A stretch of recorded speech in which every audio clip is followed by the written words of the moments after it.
I'm Andrew Eddy. I'm a senior Crown Prosecutor at the Wessex Crown Prosecution Service. First and foremost, I want to express my gratitude to the families in this case who've been affected by the actions of Richard Elkin and Hayley Bell. No family should ever have to suffer the distress that has been caused, let alone at a time of personal loss. The sentencing today marks an important point, one of the first times that funeral directors have been brought to criminally account for their actions in denying a lawful and decent burial to families. Richard Elkin and Hayley Bell breached their trust of their clients. They stored bodies in a degrading condition, and they also lied to grieving relatives. They continued to run a business which was clearly in a position which couldn't meet its own basic obligations. Their actions were deliberate. They caused deep distress to dozens of families. They also robbed many families of their one chance to say goodbye to their loved ones in a decent and proper way. Today's sentencing shows that there is the degree of betrayal of Elkin and Bell. I would like to take this opportunity to thank the families for their courage during the course of these proceedings, and I hope in some way that there is a measure of justice that has been done. The CPS will continue to work with the police to ensure that nobody exploits grieving family members, and also deny the deceased the dignity that they deserve. Anybody that does so will be brought swiftly to justice. And finally, I would just like to say how impressed I have been with the police investigation. It's been outstanding. The cooperation with the police has been better than could ever be expected. So thank you very much indeed.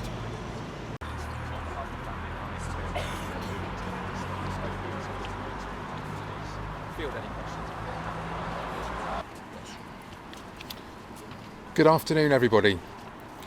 The families in this case have asked me to read out a statement on their behalf.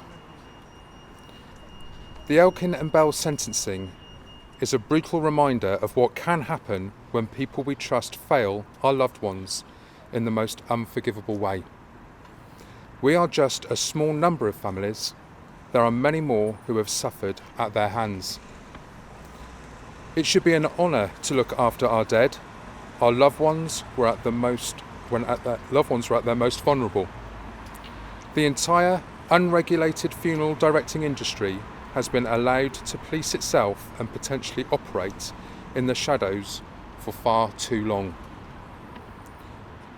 Due to taste and decency, the neglect and horrors we have learnt about throughout this trial go way beyond the sanitised accounts the media have felt suitable for broadcast. We are left blindsided and broken. These were not mistakes, but monstrous, hideous betrayals inflicted on the bodies of those we loved. This cannot continue. We are calling loudly and clearly for urgent, accountable regulation. If this case does not force change, what will?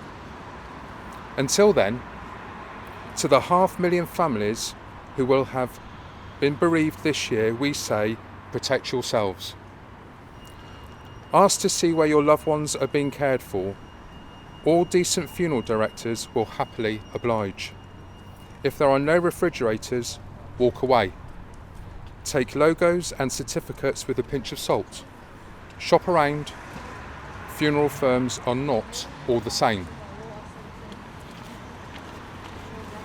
As the lead chief officer in this case, I've spoken with the families concerned and I'm horrified by the experiences that they have had to endure in this case. The majority of the funeral industry get it right. A minority get it wrong. Elkin and Bell got it horrifically wrong. In my 30-year career, I have never known such a breach of trust and betrayal to this group of families and the wider community. It is now our endeavour to call for regulatory change, legislative change, so as this industry can repay back the trust that they put in the industry to get it right. The industry have one chance to get it right, and it is for the sake of a time when people are grieving the most, they get it right that one time as the best they need to do. Thank you.